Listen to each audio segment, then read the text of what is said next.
لازم ہوتا ہے، اسی طرح بچے بھی عزت و نفس کے معاملے میں خاص سے حساس ہوتے ہیں۔ اسی طرح ایک ہی گھر کے بچوں کی نفسیات اور رویے ایک دوسرے سے مختلف ہو سکتے ہیں۔ ضروری نہیں کہ سارے بچے ایک جیسی طبیعت یا فطرت کے مالک ہوں، مگر دیکھا یہ گیا ہے کہ والدین اپنے تمام بچوں کو ایک جیسا سمجھتے ہیں، اس بات پر غور ہی نہیں کرتے کہ کس بچے کا مزاج کس کا ہے یا کس قسم کا ہے۔ وہ سب بچے کو ایک ہی لاٹھی سے ہانکنے کے قائل ہوتے ہیں۔ ہو سکتا ہے کہ ان تمام سارے بچوں میں کوئی ایک بہت ہی حساس ہو یا مزاج دوسروں سے مجموعی طور پر مختلف ہو۔ اس قسم کے بچے خصوصاً اپنے ساتھ والدین کے سخت برتاؤ کو بڑی شدت سے محسوس کرتے ہیں۔ اور صرف حساس طبیعت ہی نہیں، عام بچوں کی بھی دلی خواہش ہوتی ہے کہ ان کے ساتھ بڑوں جیسا برتاؤ کیا جائے، ان کی تعظیم کی جائے، ان کا احترام کیا جائے، ان کی باتوں کو غور سے سنا جائے۔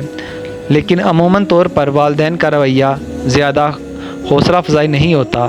بری طرح ڈانٹ ڈپٹ، تانے دینا، نالائق، بدتمیز، گوار، جاہل، اس طرح کے الفاظ کا سامنا کرنا پڑتا ہے۔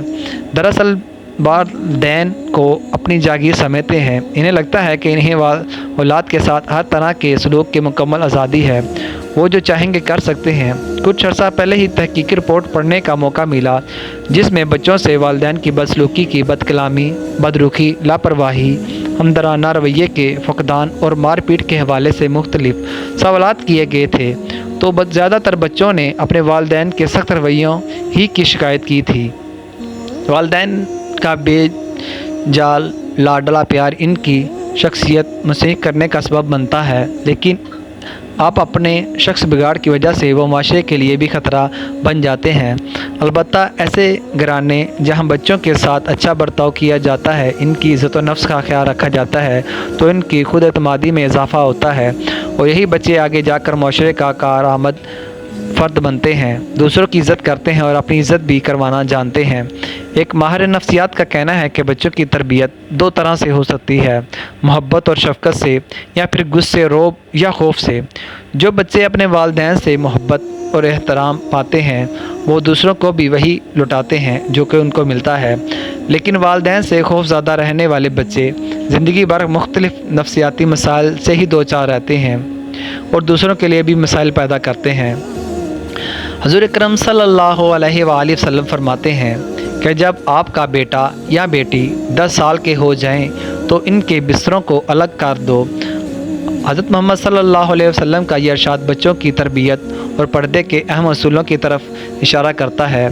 حدیث کے مطابق جب لڑکا یا لڑکی 10 سال کی عمر کو پہنچ جائیں تو والدین کو چاہیے کہ ان کے سونے کے بستروں کو الگ کر دیں۔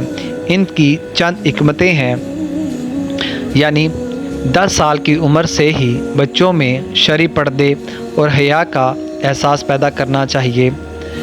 لڑکے اور لڑکی چاہے بہن بھائی ہی کیوں نہ ہو، ان کے درمیان علیحدگی کا اہتمام اسلامی تعلیمات کا حصہ ہے۔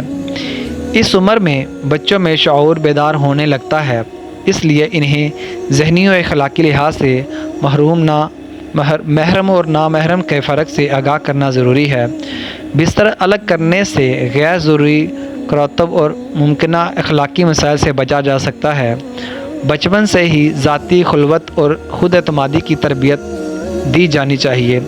الگ بستروں سے بچوں میں خود مختاری کا احساس پروان چڑھتا ہے۔ یہ حدیث متعدد کتب حدیث میں سے موجود ہے، جیسے کہ سنن ابو داؤد وغیرہ میں سے۔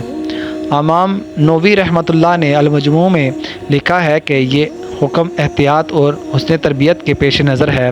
اگر گھر میں جگہ کی گنجائش ہو تو لڑکے اور لڑکی کے کمرے الگ کر دیے جائیں۔ اگر الگ کمرے ممکن نہ ہو تو کم از کم بستروں میں فاصلہ رکھا جائے یا پردے کا اہتمام کیا جائے۔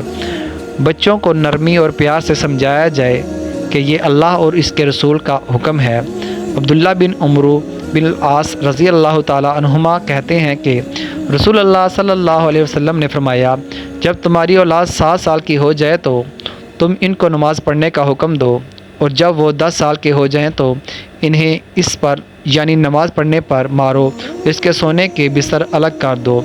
اس حدیث سے کئی اہم مسائل معلوم ہوتے ہیں، مثلا یہ کہ جب بچے 10 سال کی عمر کو پہنچ جائیں تو ان کے بستر الگ الگ کر دیے جائیں، چاہے وہ حقیقی بھائی ہوں یا بھائی بہن ملے جلے۔ ان کا حکم تعلق بچے اور بچی سے ہے، اور مقصد یہ ہے کہ شعور کی عمر کو پہنچتے ہی شریعت کے دیگر آداب کی تلقین اور مشق کرنا شروع کر دیے جائیں، تاکہ بلوغت کو پہنچتے پہنچتے ان کے خوب عادی ہو جائیں۔ اسلام میں جسمانی سزا کا تصور موجود ہے، مگر بے تکا نہیں ہے۔ پہلے 3 سال تک تو ایک طرح سے والدین کا امتحان ہے کہ زبانی تلقین سے کام لیں اور خود عملی نمونہ پیش کریں۔ اس کے بعد سزا بھی دی جا سکتی ہے، کیونکہ چہرے پر مارنے سے رسول اللہ صلی اللہ علیہ وسلم نے منع فرمایا۔ اللہ تعالی ہمیں اپنی اولاد کو اسلامی اصولوں پر پرورش کرنے کی توفیق عطا فرمائے، آمین یا رب العالمین۔ ناظرین، کمنٹ باکس میں اللہ تعالیٰ کے 99 ناموں میں سے ایک نام ضرور لکھے گا۔ اگر آپ چینل پر نئے آئے ہو تو چینل کو سبسکرائب کریں۔ مزید ایسی ویڈیو کے لیے ہمارے چینل کو سبسکرائب مت کرنا بھولیے گا۔ پھر ملتے ہیں اگلی ویڈیو میں۔ السلام علیکم ورحمۃ اللہ وبرکاتہ۔